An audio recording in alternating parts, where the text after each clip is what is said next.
Bang Koper langsung Bang. Nanti nggak ada tinggal.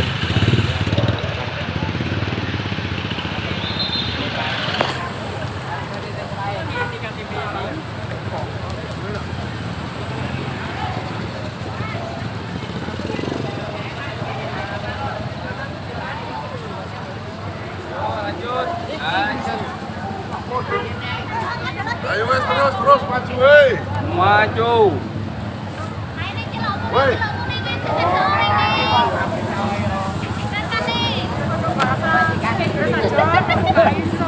Ayo maju.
Explore Malang.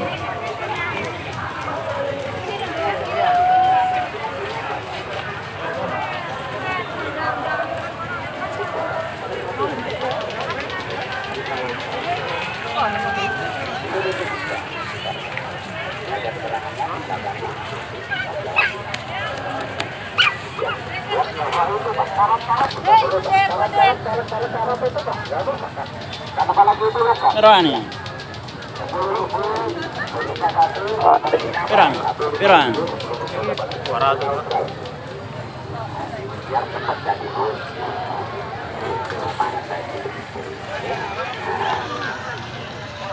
Ini Pak ya, 5.000 aja. Buat gosoki wajan, datang pasti kamar mandi yang gerak, yang lumut.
Kipas lama.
Kemarin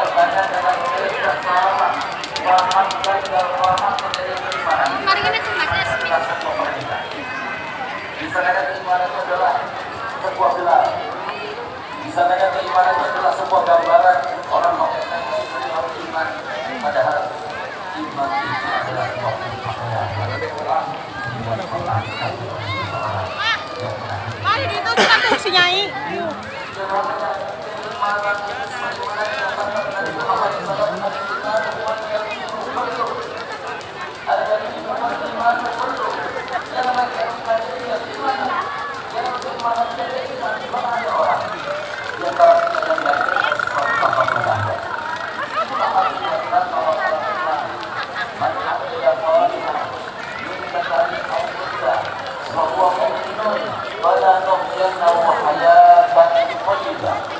Siapapun yang antara kalian yang telah ilmu maupun perempuan beramal soleh asal dan dilandakan dan dilandakan dengan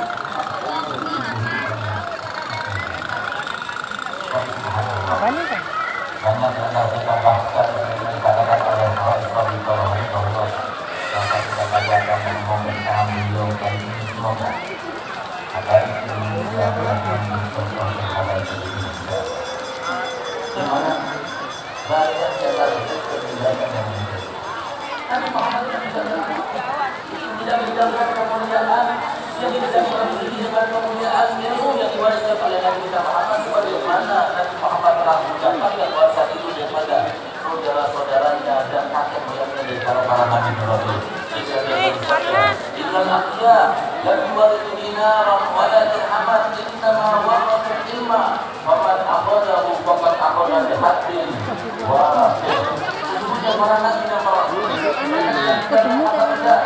mendapat dinar maupun dirham. Maka bagi siapa yang melakukan ilmu itu berarti dia mendapatkan bagian daripada anugerah Allah yang terbesar. Tidak cukup hanya mengaji saja, tidak cukup. Sehingga kemudian oleh Nabi diteruskan wal alimuna kullu bangsa, orang yang alim itu banyak yang ada di dasar. Mengamalkan ilmunya bukan hanya sekedar tahu, tapi dia tahu lalu mengamalkan.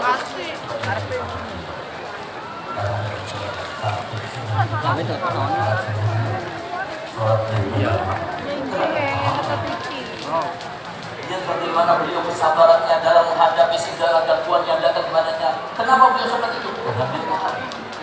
Sehingga ini warisan yang paling diwariskan oleh kakek moyang para habaib kepada rasul dunia adalah bagaimana ilmu yang kemudian diberi dengan adat usaha soleh itu tetap bersama anak buyutnya supaya mereka itu lagi seperti kemuliaan yang dapat dia pakai. Ada satu cerita yang sangat indah yang bisa ambil pelajaran dari ini. Kalau beliau seperti itu bagaimana dengan kita? Cerita daripada guru dan maha guru daripada Al-Habib Zubair dan Bafutih Abdullah bin Abu Bakar As-Sakar yang dikenal dengan Habib Abdullah alaihissalam. Di mana putra beliau, khalifah beliau, Al-Habib Abu Bakar As-Sakar ketika melihat yang sebaya dengannya, teman-temannya ikut belajar kepada para masyaikh, kepada para ulama yang ada di Hadramut, maka beliau itu berkeinginan untuk juga ikut seperti mereka belajar kepada para ulama yang lainnya. Mungkin ini salah satu contoh kenapa tadi disebutkan dalam manaqib Al-Habib Abdullah berbagi mengambilnya hanya daripada ayahandanya, bukan maksud dan tujuan tidak ada yang lain kecuali karena untuk menjaga. Jangan sampai kemasukan sesuatu atau kita tidak siap untuk melakukan sesuatu itu sehingga kemudian kita berubah jalurnya. Ini yang dijaga oleh mereka. Sehingga lihat bagaimana Habib Abdullah terus ketika datang Habib Bakar Adil. Dan ya Abah, izinkan saya untuk belajar kepada para ulama di sekitar. Apa jawaban Habib Abdullah? Sampai aku uji kamu. Baik ayah, siap aku diuji. Kalau begitu besok kamu keluar, cari makhluk Allah yang lebih rendah darimu. Baik ayah, keluar beliau. Dari semenjak pagi keluar sampai malam, menjelang maghrib beliau datang. Kemudian ketemu bersama ayahnya setelah sholat berjamaah dengannya ditanya, gimana? Sudah kau dapatkan? Sudah ayah. Siapa dia?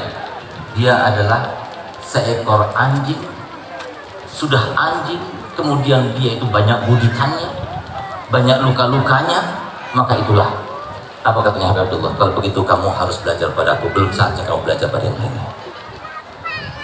Sampai segitunya ya wah, Masya Allah. Coba lihat bagaimana dia itu menjaga anak-anaknya, sehingga apa? Setelah 3 bulan timbul lagi keinginan, ayah saya ingin sekali belajar ilmu ini, ilmu itu dan sebagainya kepada para ulama yang ada di sekitar, sampai saya uji dulu kamu. Baik ayah, siap. Subhanallah, keesokan harinya beliau datang, ayah aku siap untuk jalankan ujianmu sama seperti kemarin ujianku. Berangkatlah, carilah makhluk Allah yang paling rendah, lebih rendah daripada semua yang ada di dunia ini.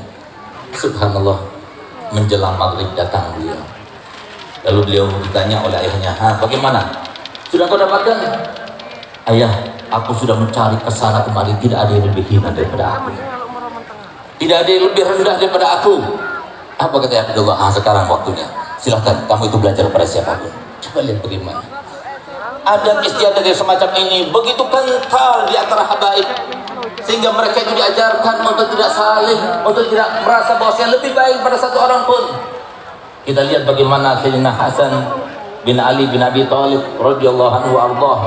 Beliau suatu waktu di rumahnya, di antara anak cucunya sedang bercengkrama, berdiskusi dengan mereka semuanya, tiba-tiba datang satu orang yang diundang, kemudian menggedor-gedor pintunya dengan tanpa akhlaknya. Maka kemudian tanpa sebelum dibuka sudah masuk duluan. Begitu masuk kemudian dicaci maki, padahal Sayyidina Hasan berada di dalam rumahnya. Dicaci maki habis, tapi Habib Sayyidina Hasan hanya tersenyum.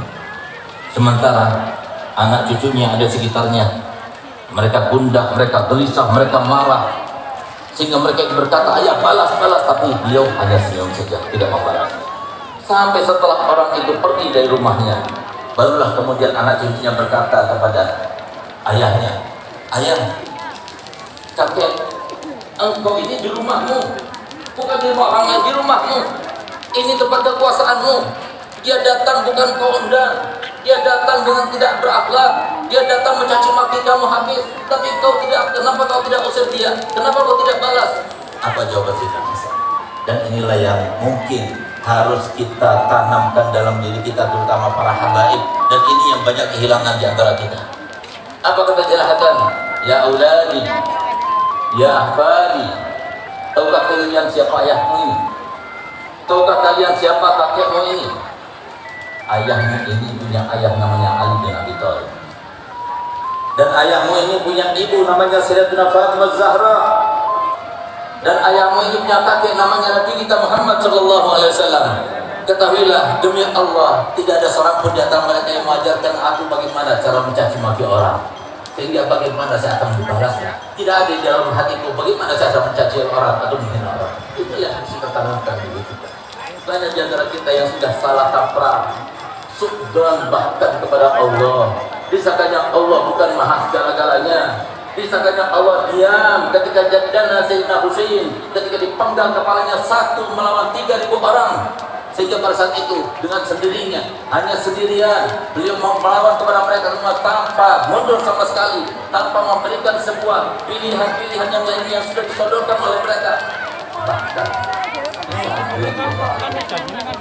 ketika dia menghadap kepada mereka semuanya dengan gigi berani sendirian memuluskan pedang, di saat itulah beliau sempat meneteskan air mata, memandang mereka sambil meneteskan air mata.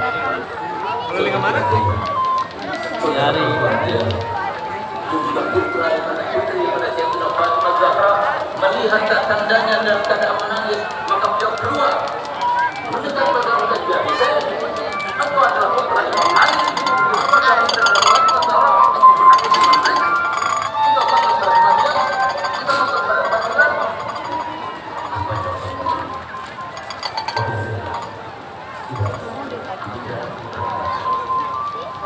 Bahkan aku memberikan bahkan semalam aku sudah bertemu dengan anak dan dia berkata terus berubah bersama-sama. Aku tahu ini adalah hari kematian, tapi aku menangis bukan karena aku takut dengan kematian. Aku menangis karena aku melihat di dalam wajah-wajah mereka timbul dan tampak kepada aku api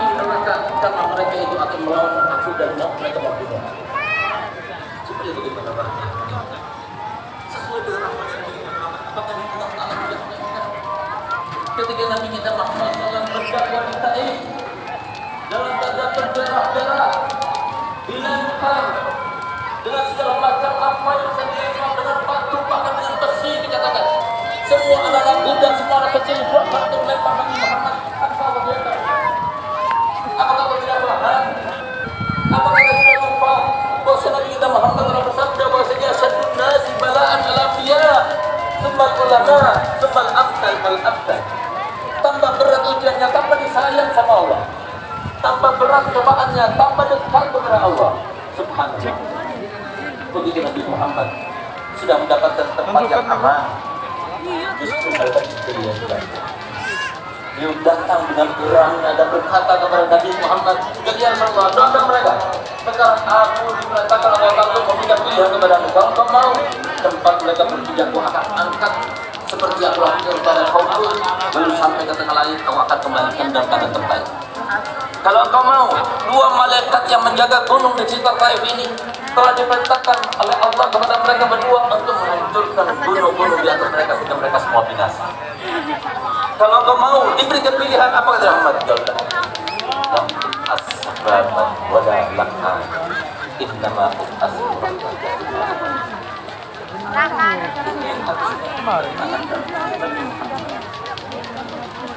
Siapa mereka yang berambut gondrong? Siapa mereka yang minum-minum?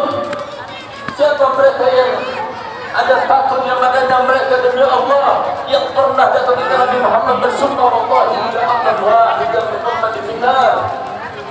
Itulah mereka. Kalau kita menyelamatkan mereka, berarti kita Walah, kayak cinyang. terakhir. Untuk menyebarkan bagaimana caranya supaya mereka itu tidak halka, sehingga dikatakan ketika Nabi Muhammad menyampaikan hadis itu dalam keadaan sedih. Kenapa? An-nasu kulluhum halka illal alimun wal alimun kulluhum halka illal alimun wal alimiluna kulluhum halka illal mukhlisun. Kecuali orang ikhlas. Wal mukhlisuna ala qadarin azim, bahkan yang ikhlas pun dalam keadaan bahagia saudara. Kenapa dikatakan demikian oleh Nabi Muhammad? Dan kenapa ketika mereka jadi memaksanya kepada seorang guru beliau? Supaya Nabi Muhammad mendoakan dengan yang tidak baik kepada mereka.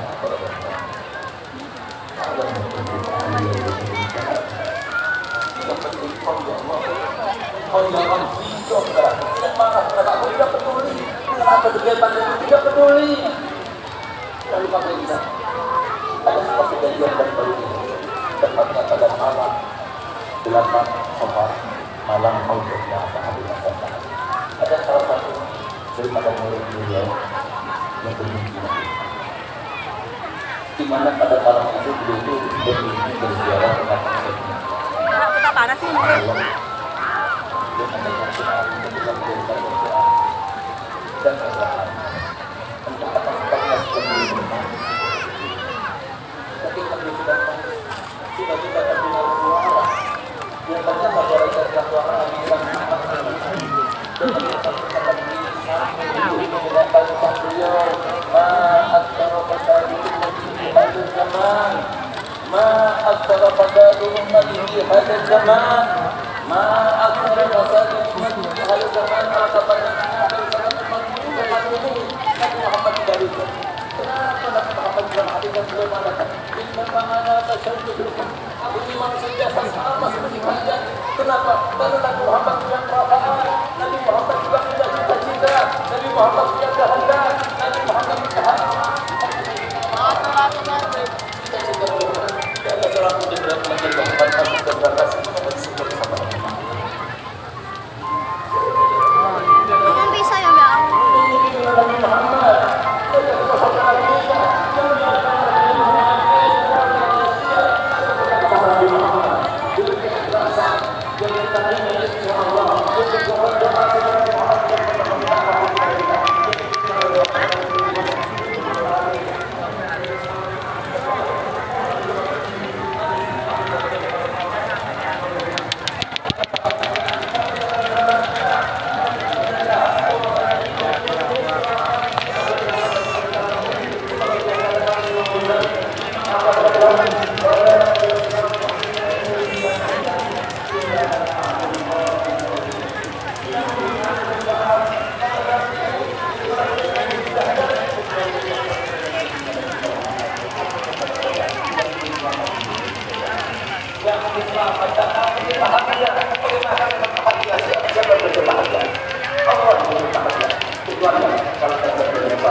yang pertama adalah maulid, dan yang kedua adalah mati.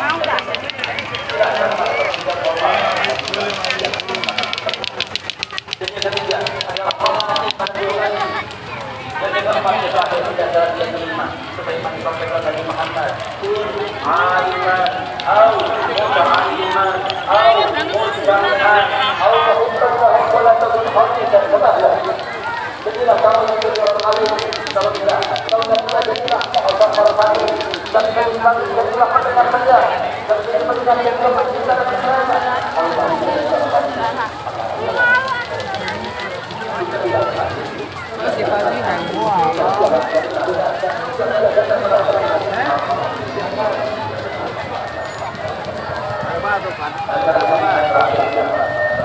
Angkur buaya, Pak. Kira bos. Bos. Itu 25. Ayo.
Kamar mandi yang Jadi.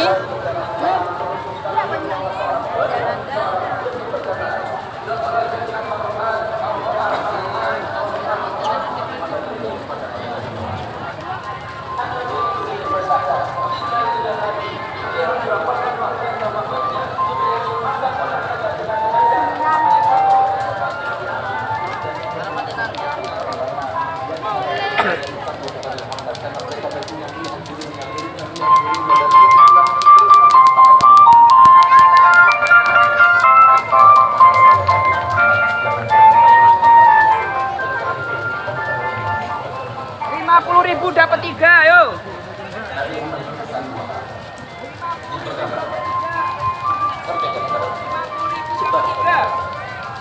Kalau mereka ingin mendekat kepadaku dengan kedekatan yang sangat kuat, cepat jelas, dengan hubungan yang sangat erat, lakukan semua. Kiran bos. Apa gelang apa? Gelang kira. Beda-beda, Pak. Kira yuk. Antara kita semuanya kita semua Hah? 30.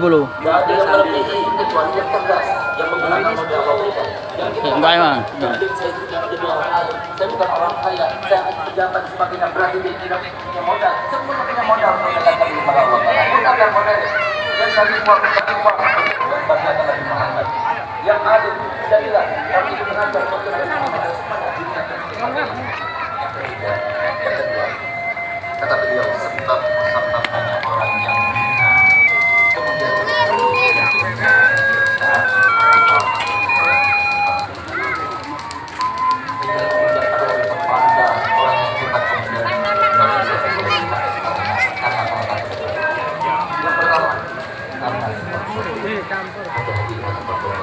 dan Nabi Allah menegaskan man takabbara wa ta'ala barang siapa sama makanya akan direndahkan surganya oleh Allah Subhanahu. Dan yang kedua, sepele tapi perlu pada orang tua, dan diantaranya orang tua adalah masyayikh. Mas, garuknya punggung, Mas. Iya. Indahul auliya hayyan atau mayitan, mengganggu para wali baik yang hidup maupun yang meninggal, dan diantaranya para wali siapa? Mereka adalah dunia dan mahbub indah Allah SWT. Kita mohon pada Allah Ta'ala, ya Allah, semoga dengan kita datang dengan banyak dosa. Ya Allah, kami bertawassul kepada Imam ya Rabb. Ya Rabb, yang mereka hidupnya semuanya untukmu ya Allah. Ya Allah, kami punya keluarga, kami tidak ingin berpisah dengan mereka. Kami punya sahabat, kami tidak ingin berpisah dengan mereka. Kami ingin punya sahabat, kami tidak ingin berpisah dengan mereka di dunia sampai akhir. Karena jauh kami yang telah lupa ya Allah. Bahwa kehidupan ini sangat sulit. Kehidupan yang paling sulit justru dikatakan para ulama. Ujian yang terberat adalah ketika di saat-saat kita akan meninggalkan dunia ini ya Allah. Yang tertentang masalah yang akan datang kepada kita ya Allah. Selamatkanlah kami. Ampunkanlah dosa-dosa kami ya Allah. Dosa kaum muslimin semuanya ya Allah. Jadikanlah negara Indonesia negara yang makmur. Jadikanlah negara kami ya Allah negara yang saleh, yang bertakwa kepadamu ya Allah. Yang menjadikan kami semua termasuk yang bahkan yang ada dalam dirinya sifat-sifat keimanan, sehingga saling mencintai di antara kami. Tidak ada rasa benci kepada sesama kami ya Allah. Ya Allah, jangan biarkan kami keluar tempat ini kecuali Kau ampunkan dosa-dosa kami. Yang hanya satu dosa saja bisa menjadi mencelakakan dia di dunia sampai di akhirat. Bahkan satu dosa saja, walaupun dosa kecil, bisa membawa seseorang mati dalam keadaan sul khatimah. Ya Allah, dengan kami bertawassul kepada Imamain al-Adimin ya Allah, ampunkanlah dosa-dosa kami. Ampunkanlah dosa-dosa kami. Dosa kedua orang tua kami sudah meninggal ya Allah. Ampunkanlah dosa-dosa mereka ya Allah. Jangan biarkan kami meninggalkan tempat ini kecuali Engkau berikan keyakinan kepada kami. Dunia kami tidak akan kemana-mana, tapi ya Allah, di dunia kami meninggalkan dunia, tapi kami tidak mendapatkan nikmatan dunia. Itulah sebuah alfa yang sangat ya Allah, sebuah kenaifan yang sangat ya Allah. Berikan kami kemuliaan di dunia ya Allah, dengan memandang wajah Nabi Muhammad, walaupun dalam mimpi ya Allah, walaupun ketika kami akan Kau cabut nyawanya ya Allah. Tidak ada seorang pun di antara kami kecuali semuanya berniat ingin menyampaikan semua apa disampaikan oleh Nabi Muhammad, kecuali semuanya berniat ingin semuanya kaum muslimin baik, kecuali ingin semuanya mendapatkan syafaat Nabi Muhammad ya Allah. Rabbana atina fid dunya hasanah wa fil akhirati hasanah wa qina adzabannar. Wa sallallahu ala sayyidina Muhammadin wa ala alihi wasallam. Alhamdulillah, dan kurang saya mohon maaf terutama kepada keluarga besar Al-Imamain Al-Adimin, dan terima kasih atas kesempatan berikan. Bila taufiq hidayah, wassalamualaikum warahmatullahi wabarakatuh.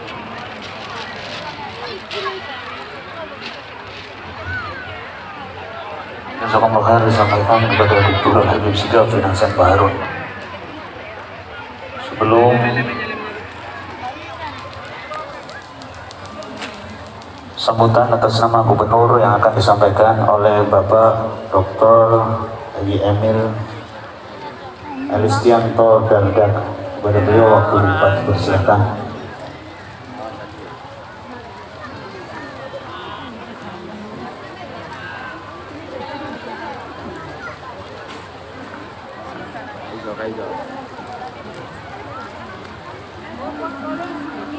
Di pos polisi DNJ di pos polisi.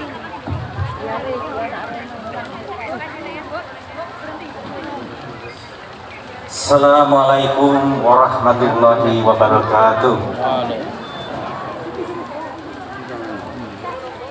Yang kami hormati, kita takzimi bersama para habaib, termasuk yang hadir di sini. Saya terinformasi Habib Sigaf bin Hasan Baharudin, sekaligus pengasuh pondok pesantren Ustaz Habib Abdul Qadir Bilfaqih, Habib Muhammad Bilfaqih, Habib Abdul Rahman Bilfaqih, Habib bin Al-Matas, Habib Soleh bin Ahmad Al-Aidrus, para alim ulama, para alumni pondok pesantren, bukan saja dari Indonesia, bukan dari Jawa Timur saja, tapi dari seluruh Indonesia, hingga dari Jakarta, Bandung, bahkan dari Singapura dan Malaysia, yang semuanya mudah-mudahan selalu dalam limpahan rahmat Allah Subhanahu wa Ta'ala.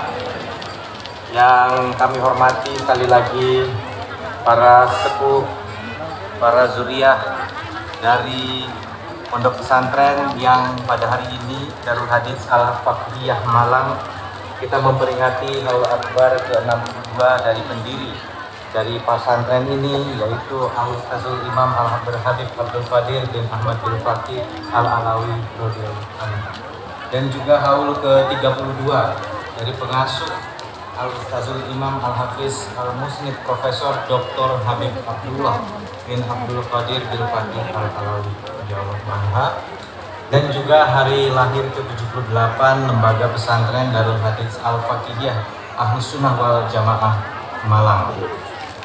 Saya hormati seluruh hadirin sekalian, kita bersyukur kehadirat Allah Subhanahu wa Ta'ala. Di pagi yang cerah ini, saya tiba di Kota Malang Sudah terasa hawa dari Haul Akbar ini sampai di perbatasan sana. Kami melihat sedemikian banyaknya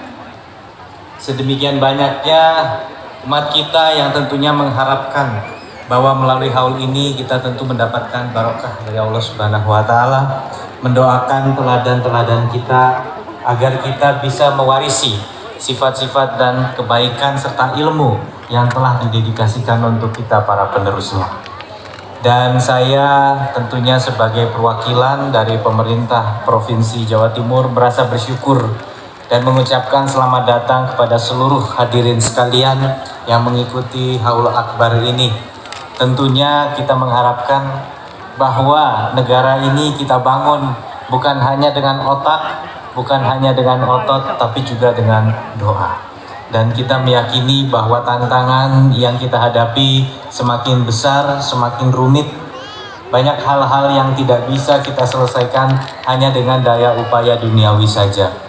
Dan untuk itu mudah-mudahan tentunya kehadiran kita semua di sini menjadi bagian dari mewujudkan apa yang dicita-citakan oleh kita bersama dan menjadi amanah bagi Ibu Khofifah dan saya, yaitu mewujudkan Jatim yang berkah. Kita memiliki Nawa Bakti Satya, 9 bakti yang kita dharma baktikan untuk masyarakat Jawa Timur, dari mengentaskan kemiskinan, mencerdaskan kehidupan masyarakat kita, membangun ekonomi yang tentunya berkemandirian. Juga kita ingin mengatasi permasalahan sosial, mewujudkan pemerintahan yang amanah dan lain sebagainya. Tetapi satu hal yang paling penting adalah bagaimana kita ini bukan saja mulia di mata rakyat, mulia di mata dunia, tapi yang paling penting adalah mulia di hadapan Sang Pencipta Allah Subhanahu wa taala. Oleh karena itu, kami merasa bersyukur bahwa di bumi Jawa Timur ini, lebih tepatnya di Malang, berdirilah lembaga Pondok Pesantren Darul Hadits Al-Faqihiyah Ahlus Sunnah wal Jamaah yang mudah-mudahan akan terus berdiri tegak menjadi benteng bagi mewujudkan generasi penerus yang berakhlak mulia, berilmu, dan tentunya dapat membangun masyarakat yang tentunya adil, makmur, sejahtera, dan selalu dalam limpahan rahmat Allah Subhanahu wa taala. Terakhir, ini adalah tentunya kita telah berangsur-angsur mulai dapat melanjutkan kegiatan setelah mengalami pandemi COVID-19. Pemandangan yang luar biasa indah, segitu panjangnya saya berjalan dari ujung berjalan kaki dari jalan, merasakan bagaimana masyarakat tumpah ruah di sini. Mudah-mudahan dengan doa yang kita panjatkan hari ini, kita dijauhkan dari segala macam penyakit, malapetaka, bencana, dan hal-hal buruk lainnya.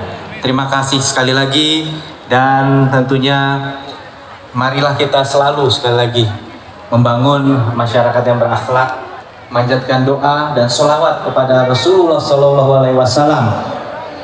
Apabila ada hal yang kurang berkenan dalam penyampaian kami mohon maaf yang sebesar-besarnya. Pemerintah Provinsi Jawa Timur senantiasa siap untuk selalu berada di bawah bimbingan para kiai, para habaib agar membangun Jawa Timur yang dalam limpahan berkah rahmat Allah Subhanahu wa taala. Wassalamualaikum warahmatullahi wabarakatuh.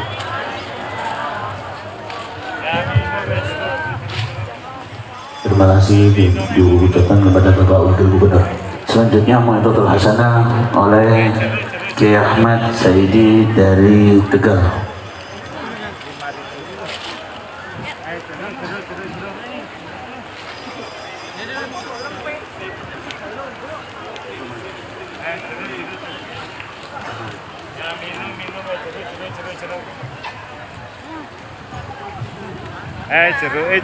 Jeruk. Ya minum. Jeruk.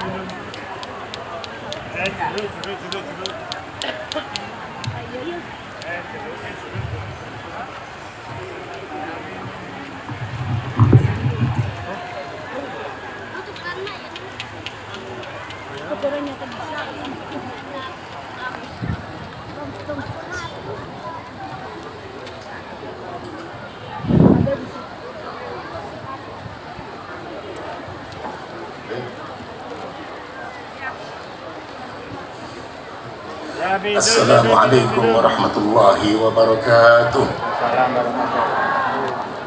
Alhamdulillah alladzi hadana li hadza wa ma kunna linahtadiya laula an hadana Allah. Wassalatu wassalamu ala asyrafil khalqillah. Sayyidina Muhammad bin Abdullah wa ala alihi wa sahbihi wa man wala. Wala hawla wala quwwata illa billah. Amma ba'd. Hadaratul muhtaramin, saya kaget karena sama sekali tidak diberitahu suruh menyambut apa yang harus saya sampaikan, sedangkan saya ini murid dari Pondok Pesantren Darul Hadits. Yang pasti saya hanya samaan mempahatan kepada beliau, keluarga Al-Imam, kepada para habaib, para ulama yang saya hormati. Alhamdulillah, saya bersyukur kepada Allah SWT. Saya jadi santri Pondok Pesantren Darul Hadits Al-Faqihiyah, dan saya sangat bersyukur menangi pada waktu itu Ustaz Imam Al-Hafidh Al-Muslim Habibullah Abdul Qadir Rahimahullah. Waktu abah saya mau meninggal dunia, Ustaz Imam manggil saya, Ahmad, panggilkan anaknya Kiai Said. Akhirnya saya datang. Sekarang bilangnya gini, abahmu tadi habis ketemu saya, sekarang aku jadi abahmu. Begitu. Saya nggak ngerti maksudnya, nggak tahunya ada telegram abah saya meninggal dunia. Ustadzul Imam seperti itulah, luar biasa. Saya bilang, saya belum pernah lihat orang yang seperti Ustadzul Imam. Pernah ada teman saya, maaf ngajak saya ke satu kiai minta doa. Maksudnya dia senang sama perempuan, pengen doa yang supaya cinta perempuannya. Saya ke sana nganter, pulang dari sana saya dipelotot sama Ustadzul Imam. Seakan-akan mengatakan, kamu ini habis mengantar orang maksiat, gitu loh. Pas datang teman saya itu, Ustadzul Imam nggak tahu, ambil tongkat ini, dipentungkan kepada orang itu. Saya, Allah, begitu perhatian kepada murid-murid. Dan saya sering melakukan yang mungkin dilihatnya tidak pantas. Ustadzul Imam datang, mimpi apa itu marahi dan seterusnya. Dan saya pernah putus asa atas dosa-dosa saya. Saya menangis terus, saya menangis.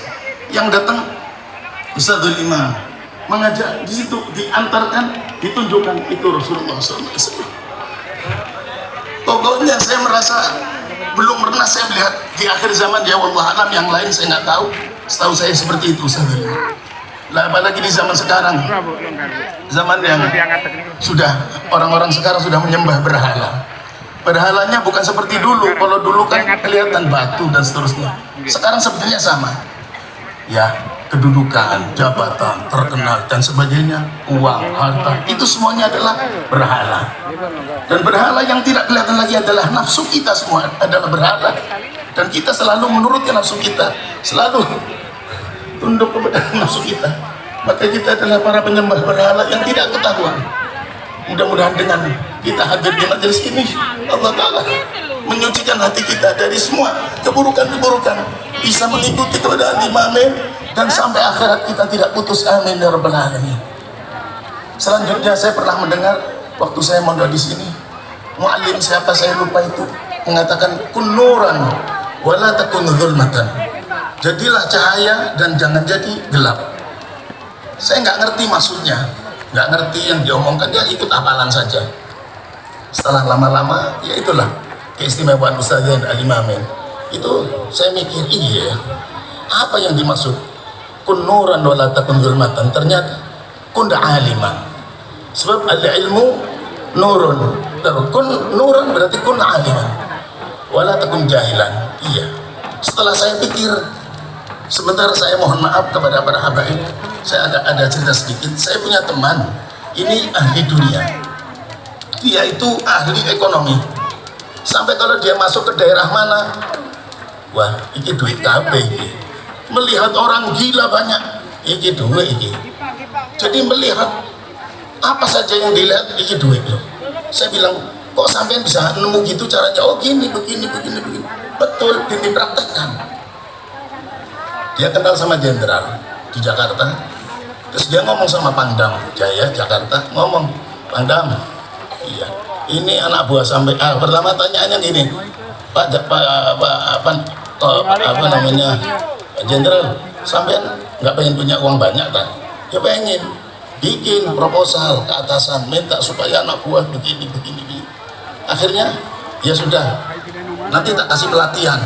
Dia itu kan ahli apa, bikin tower, bikin apa, dia bikin begini, kata dia kepada saya, Pak Kiai, kalau saya mengambil orang, satu orang tuh sekian untuk bikin tower, tapi kalau saya ingin gratis, gampang. Ngomong sama komandannya dibiayai oleh pemerintah, anak buahnya jadi anak buah saya semua, suruh kerja, bikin ini, motong ini, alasannya latihan.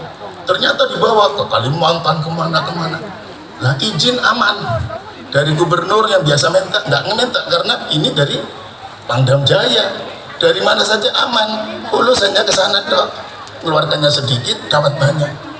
Saya mikir, oh gitu ya Ji, iya. Pokoknya kalau orang dengan ilmunya melihat orang gila jadi duit, melihat apa saja dari duit, itu kata Haji Safari almarhum.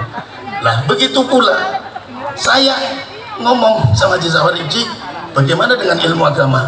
Lebih-lebih Pak Kiai, orang kalau pakai ilmu agama mau tidur, niat yang banyak, tidurnya dapat pahala. Nah besoknya akan niat ini, itu mau tidur sudah pahala. Bangunnya baca Alhamdulillahilladzi ahyana, ingat Rasulullah, syukur kepada Allah Ta'ala, baca, baru bangun tidur baca Bismillahirrahmanirrahim. Di dalam kitab Sa'adur Rafiq diterangkan, siapa yang baru bangun, baru bangkitnya baca Bismillah, wajabalahu ridwanullahil akbar. Allah Ta'ala mengatakan, Nabi Muhammad mengatakan bahwa dia wajib mendapat ridha Allah yang agung. Mau makan baca Bismillah, pahala. Mau ini, semuanya kalau dengan ilmu pahala semua. Marah pun dapat pahala, guyu dapat pahala, apa saja dapat pahala. Itulah ilmu. Makanya kalau kita jadi orang yang maaf yang bodoh, ketemu ini penyakit, ketemu ini susah, semua serba susah. Punya istri ngamuk susah, tapi kalau punya ilmu, punya istri yang waduh bisa khotbah, farhan, ilmu, istrinya marah-marah, mau gini ketawa, mau jadi wali besar katanya. Senyum. Itulah keuntungan orang yang punya ilmu. Jadi orang ilmu itu membahagiakan di dunia dan di akhirat. Mudah-mudahan kita semua dapat ilmu semua, ilmu zahir dan ilmu batin. Nah zaman sekarang ini mohon maaf, ini peternakan yang ada peternakan ketek internasional. Ketek itu bahasa Tegal, ketek itu kunyuk lah, apa ya, monyet itu nggak ada yang monyet mikiri kuburan nanti gimana akhirat, nggak ada. Pikirannya kawin makan. Nah itu kalau kita menciptakan orang pikirannya seperti itu, namanya pendidikan ketek internasional atau peternakan kunyuk internasional, disingkat PKI. Jadi untuk apa? Jadi kita umat Islam harus mencerdaskan anak kita. Siapa yang ingin cerdas anaknya, ikuti Rasulullah Muhammad SAW. Kalau kalian tahu ada orang hebat, yang paling hebat siapa? Yang paling hebat siapa? Terhebat adalah Muhammadur Rasulullah SAW. Orang yang ingin hebat, ikuti orang yang terhebat. Kamu ingin belajar silat kepada guru yang hebat, maka belajarlah kepada guru yang terhebat. Mau jadi ahli komputer yang terhebat, belajarlah kepada guru yang terhebat. Siapapun, mau apa saja. Sedangkan orang yang terhebat adalah Nabi Muhammad SAW. Maka kita bangga menjadi umat Muhammad SAW. Meskipun sudah tua-tua, ambekan rada sesek, tetap kita bangga menjadi umat Muhammad SAW. Insya Allah kita selalu bersama Nabi Muhammad, zahir batin darah kita selalu bersama Nabi Muhammad SAW. Mohon maaf, aku boleh hanya astagfirullahaladzim.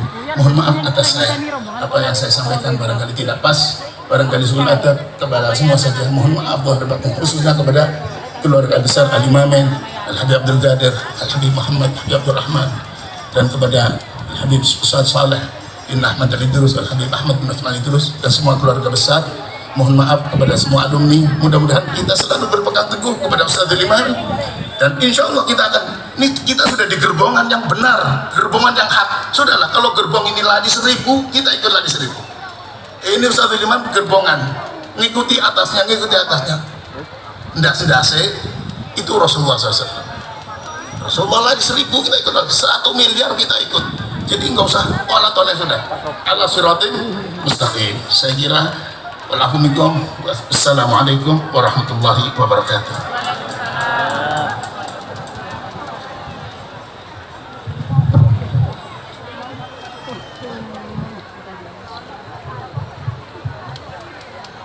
Mauidhah terakhir yang akan disampaikan oleh Al-Ustaz Al-Habib Abdurrahman Ibn Imam Al-Muhaddith Al-Kutub Al-Habib Abdullah bin Abdul Qadir bin Fiqih. Kepada beliau untuk tempat dipersilakan.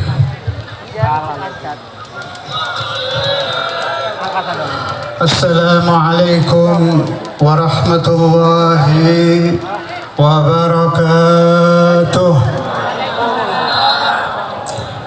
فهم القوم الذين هدوا وبفضل الله قد سعدوا ولغير الله ما قصدوا ومع القرآن في قرني أهل بيت المصطفى الطهر هم أمان الأرض فادكري شبهوا بالأنجم الزهر مثل ما قد جاء في السنن وسفيد للنجاة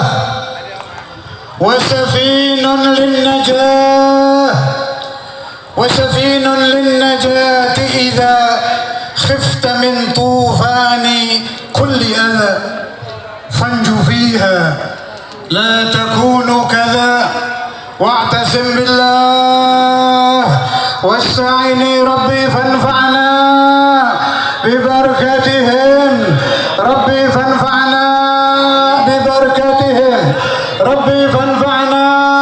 ببركتهم واهدنا الحسنى بحرمتهم وأمتنا في طريقتهم ومعافاة من الفتن. الحمد لله الذي شرف الوجود بصاحب المقام المحمود والحوض المورود واللواء المعقود والشفاعة العظمى يوم الشهود. اللهم فصل وسلم على سيدنا محمد وحبيبنا محمد ونور قلوبنا محمد صلى الله وسلم عليه وعلى آله عدد ما ذكره الذاكرون وغفل عن ذكر الغافلون. ما بعد. Sebagai kalimat yang terakhir atas nama keluarga besar Sayyidina Al-Walid Al-Habib Abdullah bin Abdul Qadir bin Fiqih, saya hanya ingin mengemis kepada Allah Subhanahu wa taala, hanya ingin memohon kepada Allah Subhanahu wa taala. Telah banyak kata diperbincangkan, telah banyak nasihat diucapkan. Yang terakhir, semua yang hadir berbondong-bondong ke hal Sayyidil Walid Al-Habib Abdullah Sayyidil Jad Al-Habib Abdul Qadir hanya ingin pulang membawa barakat, membawa asrar, membawa ijabatul da'awat. Kata Al-Habib Ali bin Abdurrahman Al-Habsyi, orang di akhir zaman ma baghaw illa doa, karena doa di upacara semacam ini saya yakin haqqul yakin tidak akan ditolak oleh Allah, bukan hanya karena hal seorang wali, bukan hanya karena hal dua orang wali, bukan hanya karena korbannya aulia, tapi di upacara semacam ini ada satu hadis Rasulullah, satu wejangan Nabi Muhammad sallallahu alaihi wasallam yang beliau pesankan jelas untuk kita. Apa kata Nabi? Kam min ash'ath aghbar madfu'in bil abwab law aqsama 'ala Allah la abarra. Berapa banyak umat Nabi Muhammad yang tidak diperdulikan masyarakat, rambutnya kusut, pakaiannya tidak jelas, apabila dia memohon kepada Allah tidak akan ditolak oleh Allah. Wa ana sa'ilukum umat Nabi Muhammad yang semacam ini adanya di hal-hal para wali, yang memenuhi upacara-upacara semacam ini adalah orang menengah ke bawah yang hatinya rindu kepada barakatul aulia. Saya tahu ada orang-orang yang datang sampai berjalan kaki, ada yang menumpang karena tidak ada uang, ada yang sakit hampir meninggal digotong di bawah hadir ke hall al-imamah. Orang-orang semacam ini lahumul barakah. Orang-orang semacam ini kalau memohon kepada Allah tidak akan ditolak oleh Allah bisyahadati Rasulullah sallallahu alaihi wasallam. Karena itu upacara-upacara semacam ini adalah andil besar untuk Republik Indonesia dari segi batin. Negara tidak mungkin hanya bangkit dipegang oleh pemerintah saja. Ada gerakan-gerakan batin, ada gerakan-gerakan batin yang bisa membatalkan bencana yang akan datang, yang bisa membatalkan bala yang akan diturunkan dari Allah Subhanahu wa ta'ala. Dari siapa? Dari qulubus salihin, dari qulubud du'afa min ummati sayyidil mursalin. Karena itu jangan sampai saya dengar ada hall seorang wali ditutup, ada hall seorang wali dilarang, karena upacara-upacara ini adalah upacara-upacara langit, upacara-upacara suci, upacara-upacara yang kalau hijab dibuka dari mata batin, Anda akan melihat cahaya-cahaya Allah diturunkan kepada majelis-majelis macam ini. Bukan hanya arwahul aulia konon katanya yang hadir di hall para wali, bahkan para aulia kalau ingin mengadakan rapat mereka berbondong-bondong menuju ke hall wali-wali Allah. Ayyuhal ikhwan, ajaran-ajaran tasawuf seperti ini yang dulu selalu dikumandangkan oleh Al-Imam Al-Habr Al-Qutb Al-Habib Abdul Qadir bin Ahmad Al-Fikri, yang dikumandangkan oleh Khalifatul Wahid Sayyidul Walid Al-Habib Abdullah bin Abdul Qadir Al-Fikri.